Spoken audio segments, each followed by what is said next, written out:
Bom dia. Queria primeiro, então, te parabenizar pela palestra, né, e trazendo essa discussão que ela é bastante complexa, né? Fazer julgamentos morais, essa pergunta tão singela, mas nos remete a tantas reflexões, né? E principalmente num momento onde a gente vive um momento do enfraquecimento das grandes narrativas, né? Ou seja, atualmente a gente não tem ali uma grande narrativa para conferir uma unidade para a nossa coletividade, ou seja, para o tempo atual. A gente percebe múltiplas narrativas, até em disputa, sobre o que é o bem viver, né, sobre o bom. Então, nesse sentido, trazer esse julgamento, trazer essa questão sobre julgamentos morais, perpassa por esse desafio, né? E como você diz bem, essa discussão ela pode ser dada em termos filosóficos, mas também em termos jurídicos. Ou seja, a tua frase, no julgamento a gente está sempre atravessado pela questão moral, né? Então eu vou me ater aqui a essa reflexão sobre a presença dos juízos morais nos julgamentos, né? Ou seja, quando eu estou falando em termos de essa discussão, eu posso fazer juízos morais quando eu julgo, ou seja, o juiz ao julgar faz julgamentos morais? Esse é um questionamento, né? E você respondeu afirmativamente, né? Ou seja, querendo ou não, isso sempre está implicado nas decisões. Só que esse é uma questão que vai trazer uma certa complexidade, tá? E o que eu digo é o seguinte, no paradigma do Estado Democrático de Direito, e aí eu situo a minha fala, ou seja, quando eu estou fazendo esse questionamento, eu falo a partir desse paradigma, né? Você trouxe a perspectiva de um julgamento pós-regime nazista, que eu acho que aí a perspectiva é outra, eu situo minha fala nesse momento desse paradigma do Estado Democrático de Direito. Ou seja, o juiz, ao julgar questões complexas, né, difíceis, aqueles casos complexos, ele faz juízos morais? E fazer juízos morais, aqui vem a pergunta, o juiz pode corrigir o direito pela moral? Né? Ou, no paradigma do Estado Democrático de Direito, o julgamento tem que ser feito a partir do marco democrático, ou seja, pela moral que está plasmada no texto constitucional. Eu acho que esse é um grande divisor de águas, né, quando a gente traz essas questões para o debate jurídico. E eu volto e defino, né? A minha reflexão aqui ela está se fazendo a partir do marco democrático de direito, ela é historicamente situada, né? Que no Brasil o Estado Democrático de Direito vai ser inaugurado pela Constituição de 88. E, veja, no paradigma do Estado Democrático de Direito, me valendo do Habermas aqui, né, professor? Direito e moral são co-originários, né? A gente não está trabalhando mais com uma separação de direito e moral, não, direito e moral co-originários. E aí entra aquela perspectiva que eu falei das grandes narrativas, ou seja, atualmente a gente tem grandes narrativas em disputa sobre o bem viver, né? O nosso cenário jurídico ele é lotado desses exemplos, ou seja, quando é melhor prender uma pessoa? Após o trânsito em julgado, após a segunda instância, no campo do trabalho, que é o campo de onde eu falo, ou seja, o que é melhor? Você garantir empregos, mas com aquele mínimo que a gente assegurou como mínimo de direitos para toda e qualquer relação de emprego, ou vale a pena, excepcionalmente, conferir trabalho, mas com menos direitos, que até então a gente acordou como o mínimo. Ou seja, isso tudo está em disputa, né? São grandes narrativas que estão em disputa para ir sobre esse caminho, sobre o que é melhor para o bem viver. Então, diante dessa perspectiva, de que temos grandes narrativas em disputa, né? E a partir da perspectiva de que, na Constituição de 88, ou seja, a partir da ideia de que moral e direito são co-originários, a gente teve uma moral plasmada no texto. Né? A nossa Constituição ela é substancialista, ela é material, e, portanto, ali eu tenho moral presente, ou seja, eu tenho regras com pretensões de universalidade para a vida pública brasileira. Né? Então, diante desse cenário, eu te pergunto, o juiz, então, ao julgar, né? Acho que é uma questão que nós nos fazemos como juízes, né? Ao julgar, qual a moral que vai balizar o nosso julgamento? É a moral que está plasmada no texto constitucional, E quando eu falo moral no texto, é claro que eu estou falando de textos constitucionais e infraconstitucionais, mas, claro, a partir da filtragem, né, constitucional. Ou eu posso corrigir o texto por essa moral, e aí a moral, dentro dessa perspectiva dessas grandes narrativas em disputa hoje. Seria a questão que eu colocaria nessa tua palestra, a partir da sua fala. Vai a todos? Você prefere como? Melhor é a todos, não? Professor Jair Piaçu. Professor Vicente Barreto, muito obrigado pelo convite de estar aqui hoje. É uma imensa satisfação revê-lo, estar novamente. Eu vou fazer uma confissão inicial que pode condicionar o que eu vou dizer depois. Eu fui aluno do professor Vicente Barreto na graduação, no mestrado e no doutorado. E eu confesso que eu fiz ele sofrer muito por meus parquíssimos conhecimentos de filosofia. Foi uma coisa bem sofrida, precisa mais para ele do que para mim. Tem que ver as bobagens que eu dizia sobre filosofia, mas enfim, talvez por teimosia ele tenha me chamado para dizer publicamente essas bobagens e, portanto, passar pelo constrangimento público. É uma satisfação rever o Dr. Abel Gomes, doutora Luciana, querido Antônio Augusto Madureira de Pinho, meu eterno diretor na UERJ. Na realidade, assim, eu prestei atenção no que estava sendo dito e a partir daí eu fiz algumas reflexões e, portanto, vou colocar algumas questões. Eu acho que esse é o meu papel como debatedor no final das contas. Primeiro, eu vou até começar de um comentário que foi feito pela doutora Luciana Vanoni, quando fazia referência aos julgamentos do final da Segunda Guerra Mundial, se eles se estabelecem. Eu, como, enfim, escrevi algumas vezes sobre isso, esse é um tema que me desperta interesse. Assim, talvez uma das grandes conclusões do que aconteceu até no período da ascensão nazista até a Segunda Guerra Mundial, e eu vou lançar a mão Hannah Arendt, porque inevitavelmente acaba sendo uma autora, talvez isso sirva para refletir sobre o que aconteceu naquele período e segue sendo atual. Quando ela se referia que, no Eichmann em Jerusalém, que o grande problema no mundo não estava do que ela percebeu do julgamento do Eichmann, estava no que ela chamou de banalidade do mal, ou seja, a perda do alcance dos seus atos. Quando as pessoas começam a atuar, acho que eu posso dizer burocraticamente, sem ter noção do que fazem. De alguma maneira, fazendo essa ligação, me parece que é importante, assim, só para me fazer claro, para quem por um acaso não tenha lido Eichmann em Jerusalém, Adolf Eichmann era o subsecretário de Estado alemão responsável pelos transportes, pela logística. Ele era encarregado dos trens. O que ele fazia era garantir que o sistema de trens na Alemanha funcionasse bem, para levar pessoas para campos de concentração. Então ele dizia que nunca tinha matado uma pessoa, nunca tinha dado uma ordem de matar, ele era meramente um sujeito carregado de fazer os trens andarem. Só que os trens levavam pessoas para serem exterminadas. Ou seja, ele não era um carrasco diretamente, porque ele nunca deu tiro em ninguém. Ele é um funcionário que trabalhava atrás de uma mesa. E ela vai discutir que isso era a banalidade do mal, ou seja, que ele havia perdido a noção do alcance dos seus atos. Transportando para o mundo que a gente vive, sobre o que eu estava pensando, quando a gente se refere ao julgamento, assim, que nós vamos fazer juízos morais, vamos fazer sempre, porque somos seres humanos. Então, assim, é muito difícil se desprender completamente.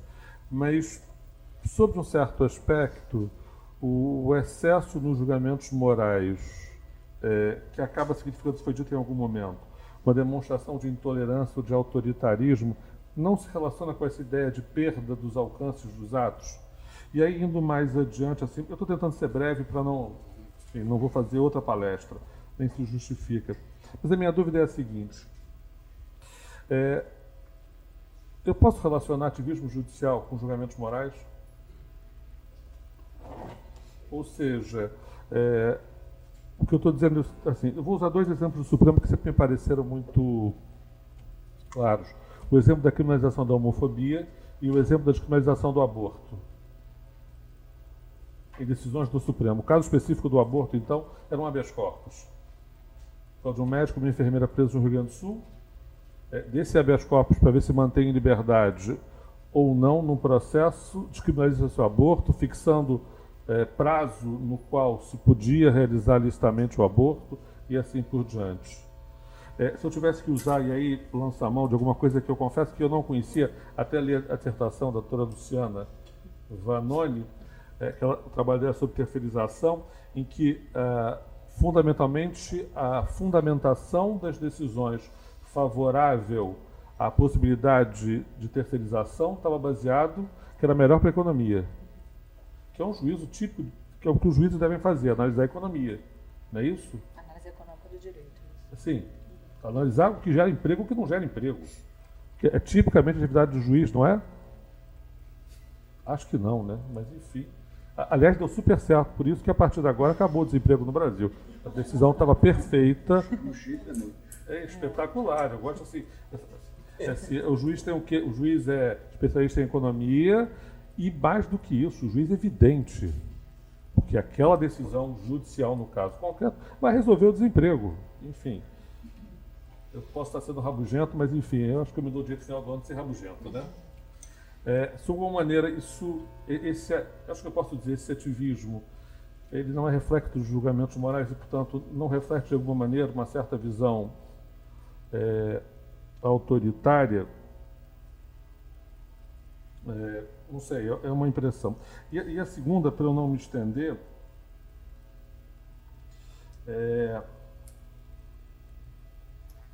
eu vou fazer três perguntas. A segunda era, você fez relação de uma passagem, assim, no primeiro momento, a reputação dos mais se daria pelo não se miscuir na vida dos outros. E que a partir do século XVI, a ciência, o pensamento científico, serviu para afastá-lo.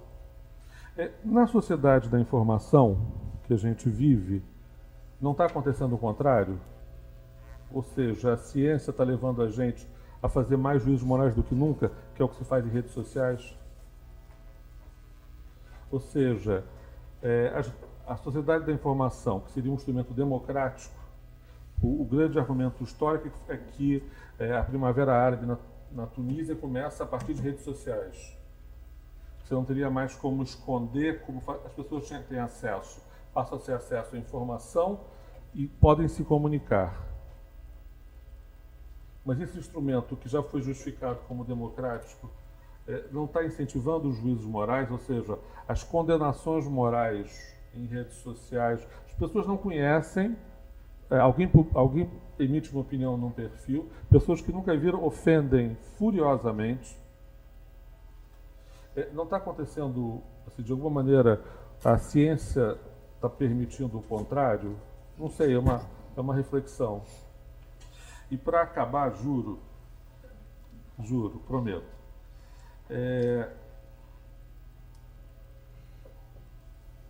Você fez uma pergunta se a lei pode compelir alguém a ferida moral, não foi isso?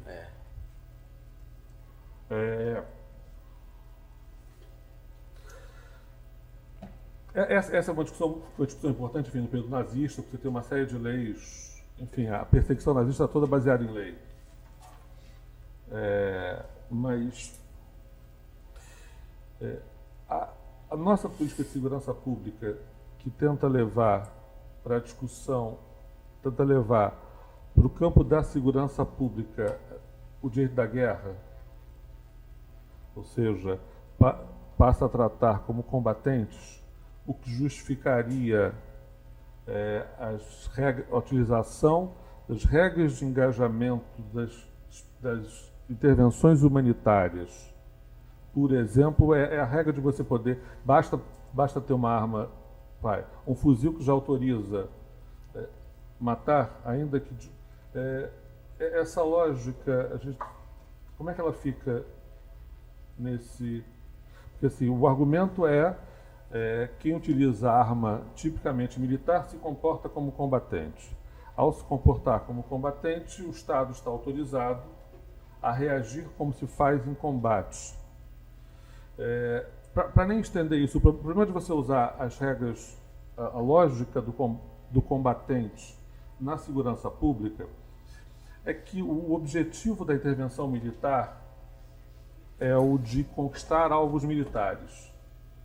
E eu faço o que eu tiver que fazer para conquistar aquele alvo militar. Eu não consigo transportar essa lógica do alvo militar para a relação cotidiana de segurança pública, porque, em tese, eu não tenho alvos militares a conquistar. Mas como é que fica esse juízo nessa... Enfim, não sei se eu estou... Eu sou Vicente, espero não ter dito muita vez, sendo chocado como eu fazia na época da teoria da justiça, mas, enfim, muito obrigado. Obrigado a você.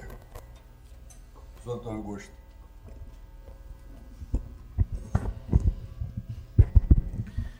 Bom dia a todos.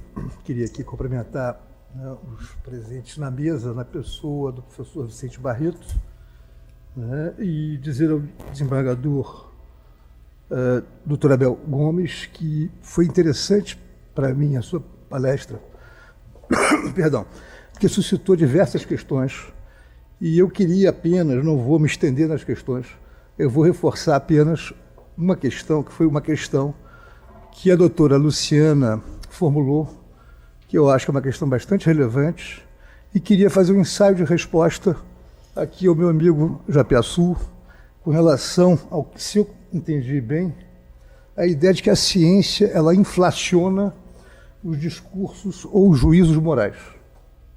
Ela aumenta barbaramente... Permite. Ela permite, tudo bem. Então é a mesma coisa.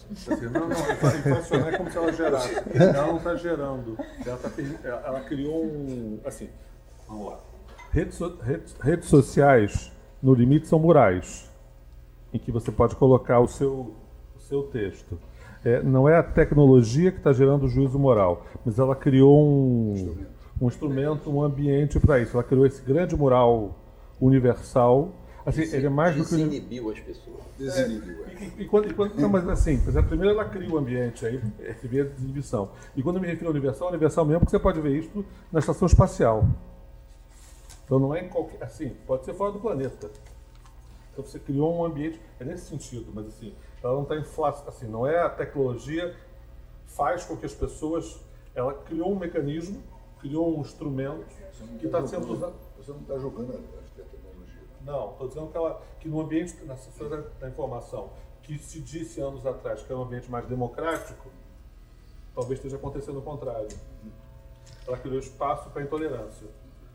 E aí, Ruto? Foi isso, desculpa. Vai em frente. Vou pensar se eu vou te responder ou não. Bom, vamos lá. Quando escutando aqui a fala do doutor Abel, né, a questão que me ocorreu foi exatamente a seguinte. Foi uma questão bastante simples, quer dizer, até certo ponto, né, em que medida, nos precedentes judiciais, nós podemos encontrar uma coerência substantiva e formal de juízos de valor moral. Né? Essa foi a questão. Quando eu ouvi a fala da professora Luciana, da doutora Luciana, né, eu me dei conta que a questão, né, forte é exatamente a de, né, buscar nas nossas instituições, nas práticas institucionais, ou seja, nas decisões judiciais, né, essa moral plasmada no nosso direito via, né, a Constituição. Quer dizer, ou seja, né, se não for por aí, dificilmente imagino, quer dizer, uma coesão, né, das nossas práticas jurídicas, né, poderia surgir, né, na medida em que não há mais uma narrativa que unifica todas as visões de mundo, né, há narrativas múltiplas, né, e os juízes, os advogados, as partes têm as narrativas, né, as mais diversas. Esse caso que esse caso que aconteceu em São Paulo, né, de um, quer dizer, na verdade, um estupro, né, presumido, porque a violência presumida é estupro, né, e que depois foi modificado pelo STJ, eu acho que isso mostra bem, né, ilustra bem uma situação na qual os juízes, né, veem as coisas de uma determinada forma, né, acreditam que, pelo fato de meninas com 12 anos serem prostitutas, né, e se relacionarem com homens, né, maiores de idade, em troca de dinheiro, que essas meninas não poderiam, ou que, né, esses homens não estariam sujeitos à acusação de estupro pelo simples fato, né, das meninas serem prostitutas, como se, né, a prostituição não pudesse, para aquelas meninas, né, consistir numa dupla pena, quer dizer, a pena de ter que fazer sexo, né, numa idade talvez ainda que a brincadeira de boneca poderia ser uma alternativa, né, e além do que fazer sexo para necessidade de sobrevivência. Claro que a presunção, e eu acho que, né, se eu não me engano, não sei se foi o doutor Abel ou a doutora Luciana que mencionou, que fez essa observação, né, nesses casos específicos, quer dizer, né, o depoimento, né, atento, né, das meninas, né, o depoimento acompanhado, sei lá, por psicólogas, o que for, né, é uma forma, né, de tentar, né, resgatar, né, um pressuposto, seria uma forma de balizar o julgamento judicial, né, permitindo ao julgamento judicial resgatar, né, um pressuposto moral contido no direito via a Constituição. Né, quer dizer, nesse sentido, a violência presumida sendo restabelecida, né, não vou pré-julgar agora porque eu não conheço o processo, mas poderia talvez ter sido, né, o melhor caminho, né, eu não sei, mas e talvez o único caminho, né, para se fazer justiça naquele caso concreto. Então a minha questão é essa, permanece a mesma, mas aí eu apenas acrescento, quer dizer, né, o que a doutora Luciana trouxe, quer dizer, né, a coerência, já que o senhor lida diretamente, né, e nesse caso específico, desembargador, para quem é da academia, né, um depoimento de um juiz, de um desembargador é muito importante, porque, né, na verdade, quem está no fronte de batalha são vocês. Né, e quem lida diretamente com isso, né, com as decisões judiciais, quer dizer, há algum tipo de coerência nas decisões, né, judiciais, no sentido dos precedentes judiciais que, de alguma forma, aplicam ou elaboram juízos morais, na coerência no que se refere ao seu vínculo com, né, a esse direito, a essa moral plasmada no direito por intermédio da Constituição. Né, e já peço, conversamos mais tarde. Tá bom, obrigado. Obrigado. Bom, eu agradeço as perguntas porque... Na presença da nossa desembargadora Henrique Melo. Foi legal você fez as perguntas. Eu agradeço as perguntas, né, da doutora Luciana, do professor Japiaçu, professor Antônio Augusto. Acho que elas realmente vão permitir aqui, porque teve um ponto aqui que eu passei realmente ao largo, mas que é importante e duas das perguntas respondem. Bom, no caso das perguntas da doutora Luciana, se é no nosso paradigma hoje do Estado democrático de direito que vivemos, se a gente pode corrigir o direito pela moral, né?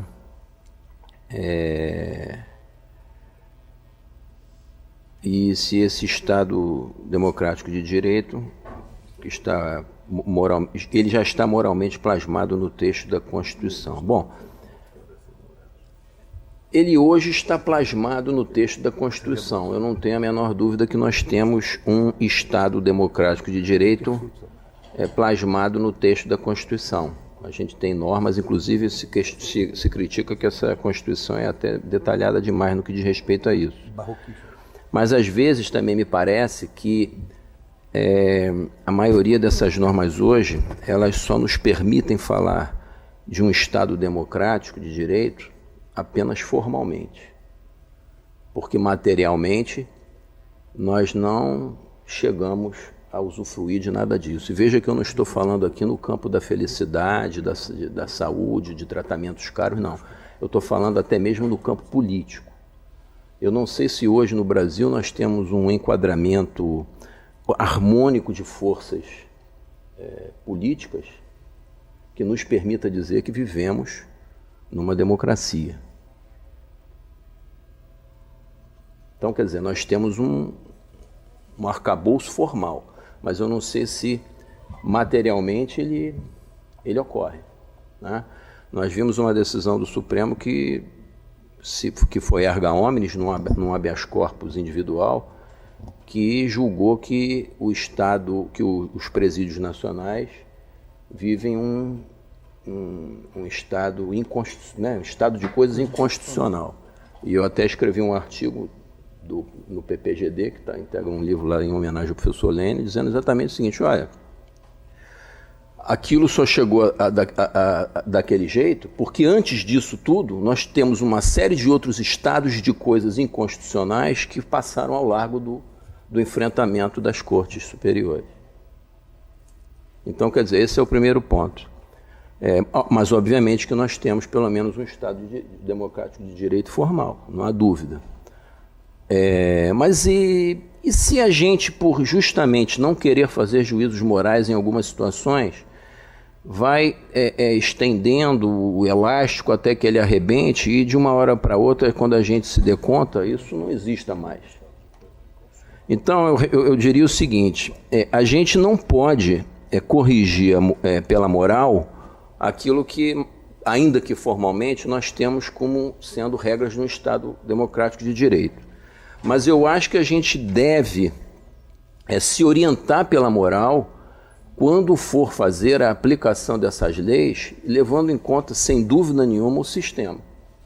Como se fosse aquilo que seria uma hermenêutica comprometida com uma ética, né, com um julgamento moral dentro daquilo que se pode avaliar conforme o dever, conforme aquilo que se pode avaliar como bom. Extrair do que a gente tem, ainda que formalmente, para se chegar a esse resultado. O que nós não podemos é ficar inertes e acharmos que basta termos as normas morais e devemos segui-las cegamente. Isso é a primeira manifestação que eu faria. E aí já então entrando também na questão levantada pelo professor Japiaçu. Os julgamentos, no caso da homofobia, que criou, na verdade, um tipo penal por analogia a uma lei que não tem nada de análoga, ou seja, se criminalizou a conduta de homofobia por analogia com o crime de racismo, sendo que o crime de racismo não tem nada a ver com o crime de homofobia. O que mais se aproxima do crime de homofobia seria o da injúria qualificada pelo motivo raça e tal. Porque o racismo, ele exige condutas ativas de impedir que a pessoa de uma determinada raça frequente um determinado lugar. Não tem nada a ver com a homofobia. A homofobia que se criminalizou por jurisprudência em analogia a algo que não é análogo. Ou seja, né, é isso. E também o caso do aborto. Então aí entra uma parte que eu realmente passei ao largo na exposição, porque eu tinha que resumir, eu tinha que apertar em algum ponto, mas em que a pergunta me dá a oportunidade de responder, que é a questão do subjetivismo. Ali nós não temos propriamente um juízo moral. O que nós temos ali é aquilo que a Mary Midley fala que é um subjetivismo que conduz a um imoralismo misto e confuso, ou seja, são impressões subjetivas que uma pessoa leva, mas foi por unanimidade, ou foi por... Mas não importa, são várias pessoas subjetivistas, né, apartado do que é universal e que leva para uma determinada situação e compõe aquela decisão. Então, eu diria que não é propriamente um juízo moral, embora o subjetivista também apontar, não, você também faz juízo moral, não deixa de ser um juízo moral, mas como ela diz, é um juízo moral confuso, né, e que não é universal, é como ela chama, uma falsa universalidade. Então o que nós temos ali é um juízo de certa forma moral, mas uma moral calcada, entre aspas, numa falsa universalidade, logo um moralismo e não propriamente um juízo moral. Essa é a questão desses dois julgamentos. E a outra da questão é da sociedade de informação. A sociedade de informação, a internet, no meu modo de ver, ela na verdade não faz, ela cria a oportunidade de que as pessoas então façam exatamente o que aconteceu nesse julgamento, com que elas coloquem ali os seus subjetivismos em larga escala. Então ali é uma soma de subjetivismos, de falsas universalidades morais que as pessoas extravasam ali. Mas não se pode dizer que seja um conjunto de juízos morais universais capazes de nos fazer chegar a algum avanço, né? Algum avanço no que diz respeito a um juízo moral, uma avaliação moral. Então, não estão dentro daquilo que eu entendo como sendo um juízo moral universal válido e que nós precisamos fazer. A questão da segurança pública é a mesma coisa, né? Aí a gente entra na questão da crise do Estado, a crise do Executivo, que é uma crise, muitas vezes, do discurso, de uma narrativa que vazia de conteúdo moral, mas que, num determinado momento, ela é utilizada por interesse político, interesse ideológico, aquilo que o Atienza quer fazer evitar quando ele fala de uma teoria da legislação, de como se chegar a uma boa legislação. É um argumento legislativo. Então ele vai e diz, olha, não, temos que impedir que isso chegue de forma ideológica ou interesseira nas legislações. Mas é um chefe do executivo. Sim, mas ele produz também atos. A gente, quando fala legislação, fala então de vários atos normativos, inclusive os atos do executivo. Então também seria isso, não seria propriamente um juízo moral. Os precedentes judiciais, realmente, em alguns casos, eles têm sim uma substância, porque a lei exige que haja uma substância de valor moral. Por exemplo, um caso assim que eu acho que é um caso bastante emblemático é o da fundamentação da pena base no direito penal. Quando se fundamenta uma pena base, a gente leva em consideração apenas 3 circunstâncias objetivas. As consequências do crime, que você pode aferir do resultado que ele produziu, o dano, as consequências do crime, as circunstâncias com que ele foi praticado, se foi praticado com violência ou com insidiosidade, etc. Mas também tem os de natureza subjetiva, conduta social, personalidade, antecedentes, e neste momento é realmente cometido ao juiz fazer uma análise mais moral. Conduta social, personalidade, antecedentes conjugados para verificar se ele é mais reprovável pelo que fez em razão daquilo que aconteceu nesse arcabouço de vivências dele. Mas veja, isso a lei manda que o juiz faça, e ele faz. Mas aí entra aquilo que também a gente pode extrair daquele ponto da fala em que a moral ela é compartilhada. O juízo moral ele não é feito no vazio, ele é feito intersubjetivamente. Então, dentro desse aspecto da análise da pena base, isso vai dialogar com o recurso, com o contraditório que é feito entre as partes, Ministério Público e Defesa, no controle do que o juiz vai fundamentar, depois no recurso que vai para um órgão colegiado em que você vai interagir ali com 3 outras realizações de juízos morais nesse aspecto. E existem outras tantas causas que não precisariam de juízos morais. São aqueles casos repetitivos, casos só de direito, quando o direito realmente é inquestionável, é bom, é tradicional, é aplicável já com uma certa frequência, e aí, se há um juízo moral, ele realmente é indevido.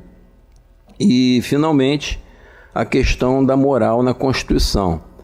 Realmente a gente tem um arcabouço moral na nossa Constituição, apesar da formalidade que a gente possa enxergar no que a gente vive da nossa Constituição. Não há dúvida nenhuma que ela é uma Constituição com esse arcabouço. Mas aí 2 indagações. E se isso mudar? Volta a questão lá da Constituição e da legislação do Reis, né? E aí? Como é que fica?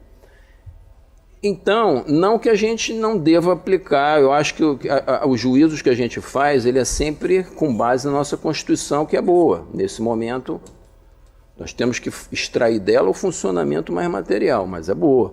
Agora, nada impede, porque essa questão da moral no julgamento é sempre aquela questão do justnaturalismo com o positivismo. É sempre, olha, mas o que vai embasar isso? Isso está no direito natural, a busca dessa universalidade, o justnaturalismo, o direito natural. Mas isso, de certa forma, também já se solidificou em vários instrumentos internacionais. Então, eu acho que nada impede que a gente aplique a legislação nesse exame que ela possa precisar de algum conteúdo moral, levando essa interpretação um pouco mais além. Se a gente verifica que, num determinado momento, a gente está meio isolado no que diz respeito a uma moralidade universal, vamos tentar buscar nos tratados, nos acordos, que são documentos já sedimentados. Alguns deles datam de 50, 60 anos. e vêm sendo aplicados em diversos outros países, onde a gente pode dizer que a gente pode sentir que a democracia, né, ela é mais material no dia a dia. Então a gente pode trazer isso para fundamentar a nossa hermenêutica, mas não criar um direito completamente fora do que está na legislação. Eu acho que eu espero ter respondido pelo menos as perguntas. Obrigado. Nós temos alguns minutos ainda. Eu pergunto se tem alguém na audiência que queira fazer alguma interrogação a qualquer dos nossos participantes.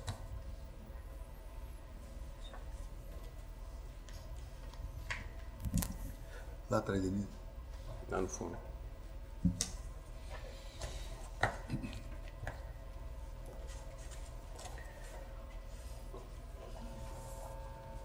Vejo em alguns determinados momentos, em algumas palestras, que eu gosto muito de vir em palestras, né?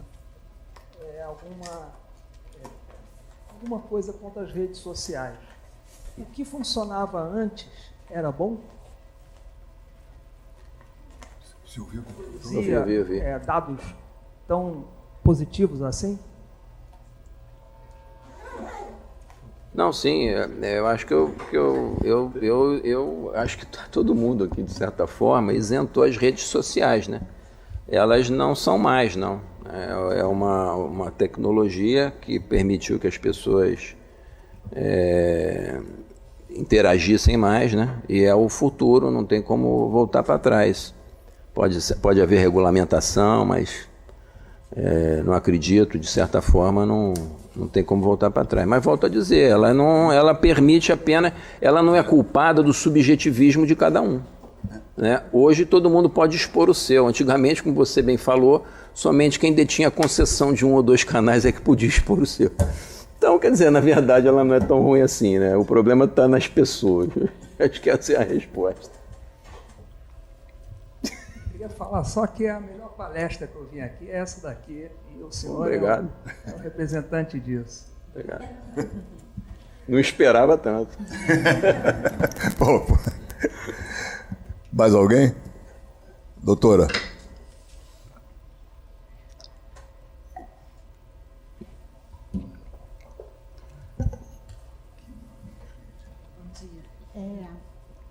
Desembargadora Bel, vendo a sua fala, eu lembrei da obra clássica do Hess, Força Normativa da Constituição.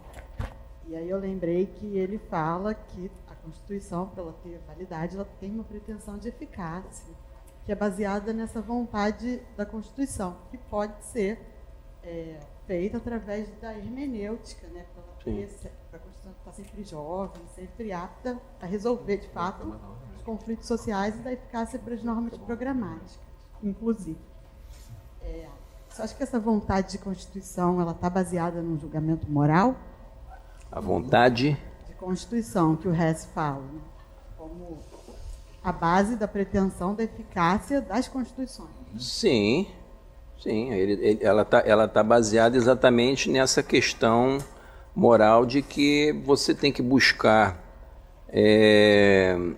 uma efetividade daquilo que a Constituição põe, e essa atualização que ele fala aí não deixa de ser isso, né? A moral, a modificação dos valores, a extração daquilo que esse rol de valores tem de melhor, em termos de aplicação de lei, é isso, é uma hermenêutica que leva em consideração, primeiro, a Constituição e o que ela traz, e procurar fazer com que as normas infraconstitucionais tenham essa conjugação. Eu acho que a hermenêutica é realmente a solução. A gente não pode criar, senão a gente realmente vai para o que todos aqui acho que se preocupam. A gente vai para o vazio de que cada um faz o que quer. Mas é o tal subjetivismo vazio, o subjetivismo imoralista, que é falso, não é uma universalidade, é o que cada um quer.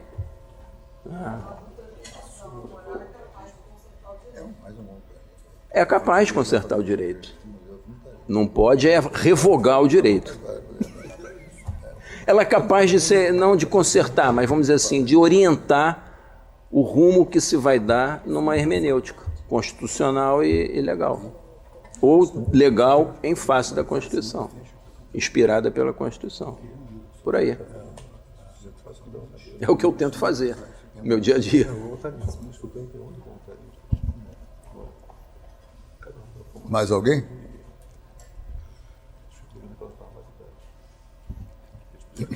Bem, eu só tenho então a agradecer a presença de todos e espero que tenham aproveitado essas 4 conferências, umas melhores, outras piores. Mas, inclusive, a escola vai publicar esses textos, entendeu? Quando é que vai ser, Denise? É para 2020. No próximo ano, nós vamos publicar essas conferências desse ano. E então, em março, devemos retomar os nossos trabalhos. Agradeço a todos.